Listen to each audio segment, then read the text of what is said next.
Assalamualaikum warahmatullahi wabarakatuh. Perkenalkan, saya Andifek Anggraini selaku Asisten Departemen Fisiologi FK Unismu tahun 2021. Nah, kali ini saya akan menjelaskan mengenai praktikum 1 fisiologi cairan tubuh. Sebelum kita melakukan praktikum, kita harus mengetahui tujuan praktikum terlebih dahulu. Jadi yang pertama, untuk mengetahui kompartemen cairan tubuh. Dan yang kedua, untuk mengetahui mekanisme transfer pasif, yaitu osmosis dan difusi. Jadi yang pertama adalah kompartemen cairan tubuh.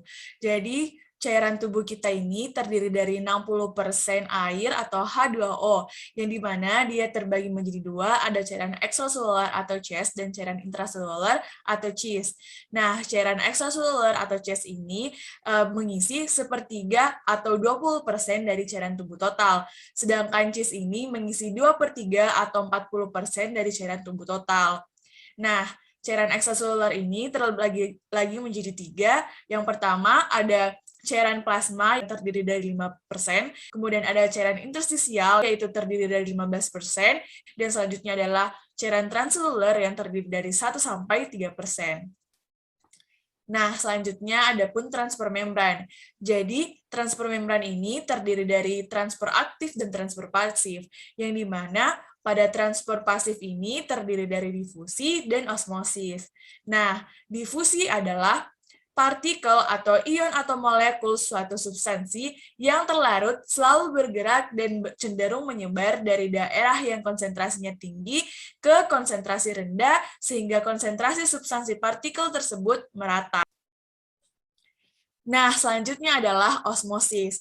Nah, osmosis adalah bila suatu larutan dipisahkan oleh suatu membran yang semi-permeabel dengan larutan yang volumenya berbeda konsentrasi zat yang terlarut, maka terjadi perpindahan air atau zat pelarut dari larutan dengan konsentrasi zat terlarut yang rendah ke larutan dengan konsentrasi zat terlarut yang lebih tinggi, yang dimana perpindahan ini disebut dengan osmosis.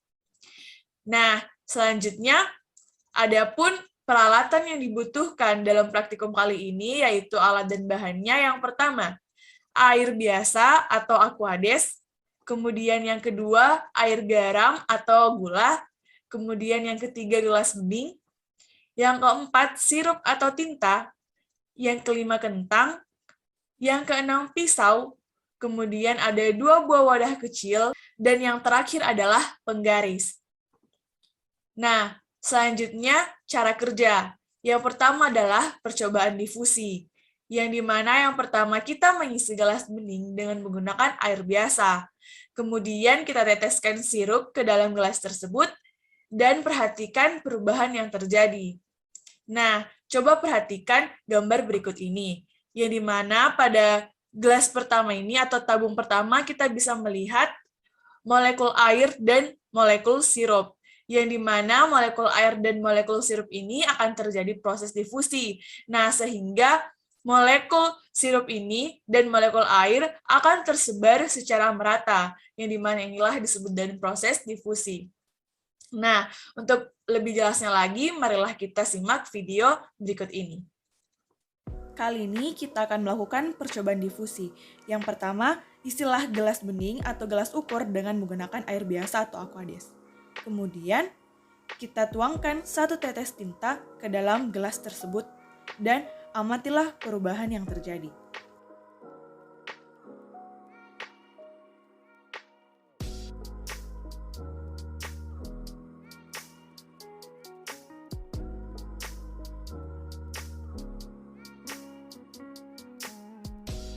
Nah, selanjutnya adalah cara kerja dalam percobaan osmosis. Yang pertama, kita siapkan 2 buah wadah, yang satunya berisi aquades dan satunya lagi berisi larutan gula atau garam. Kemudian kita buat potongan kentang sebanyak 2 potong yang berukuran sama, dan kemudian kita masukkan masing-masing kentang di dalam wadah. Selanjutnya kita biarkan selama 10-15 menit, dan kita amati hal yang terjadi pada potongan kentang, kemudian kita bandingkan di antara keduanya. Nah, coba kita perhatikan gambar yang ada di bawah ini. Jadi, pada gambar ini, pada gambar yang pertama, kita melihat bahwa anggaplah yang ini adalah membran semi-permeabel, kemudian yang satunya adalah larutan A dengan konsentrasi zat terlarut yang rendah, sedangkan larutan B adalah larutan dengan konsentrasi zat terlarut yang tinggi. Yang dimana telah dijelaskan tadi bahwa pengertian dari osmosis adalah perpindahan zat pelarut atau air dari larutan yang memiliki zat terlarut dengan konsentrasi yang rendah menuju ke larutan yang memiliki zat terlarut dengan konsentrasi yang tinggi melalui membran semipermeabel.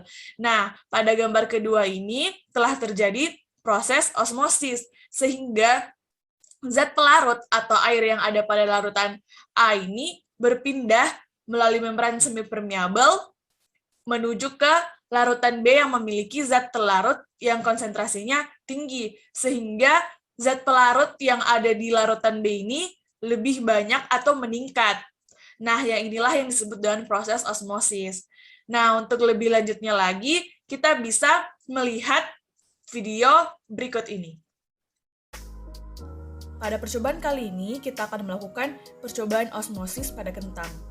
Jadi, hal-hal yang harus disiapkan adalah 2 buah gelas dingin, kemudian air, garam, 2 buah kentang yang dipotong dengan ukuran yang sama, dan sendok. Nah, langkah pertama yang harus dilakukan adalah yang pertama, kita menuangkan beberapa sendok garam ke dalam gelas yang telah berisi air pada gelas pertama.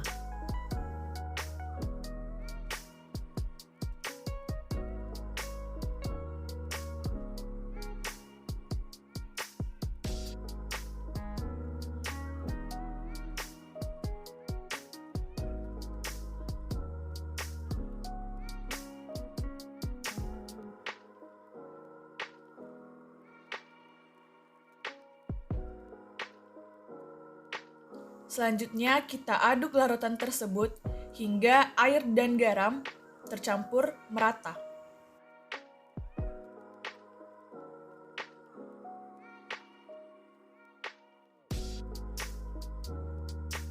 Langkah selanjutnya, kita tuangkan kentang tersebut ke dalam masing-masing gelas yang telah berisi air dan larutan garam.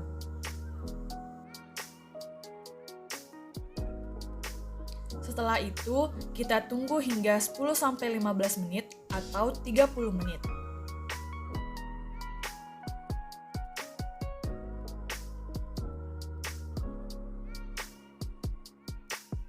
Setelah itu, kita angkat kentang tersebut, kemudian kita keringkan.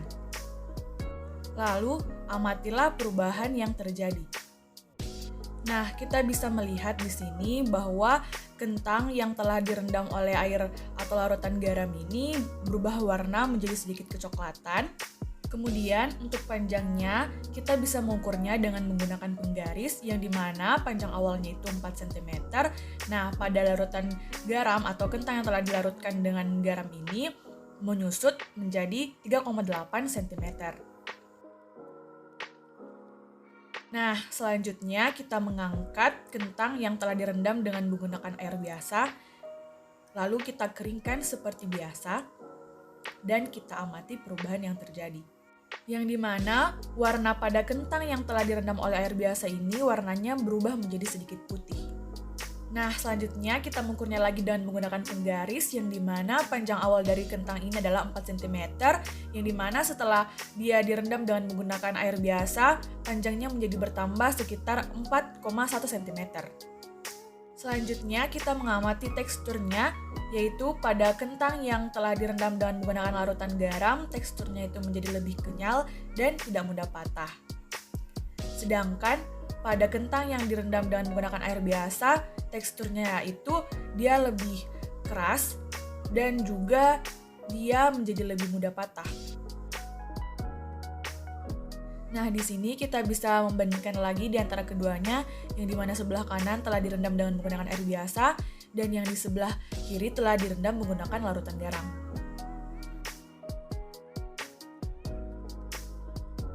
Sekianlah praktikum pertama dari fisiologi cairan tubuh. Terima kasih atas perhatiannya. Sampai jumpa di video praktikum selanjutnya.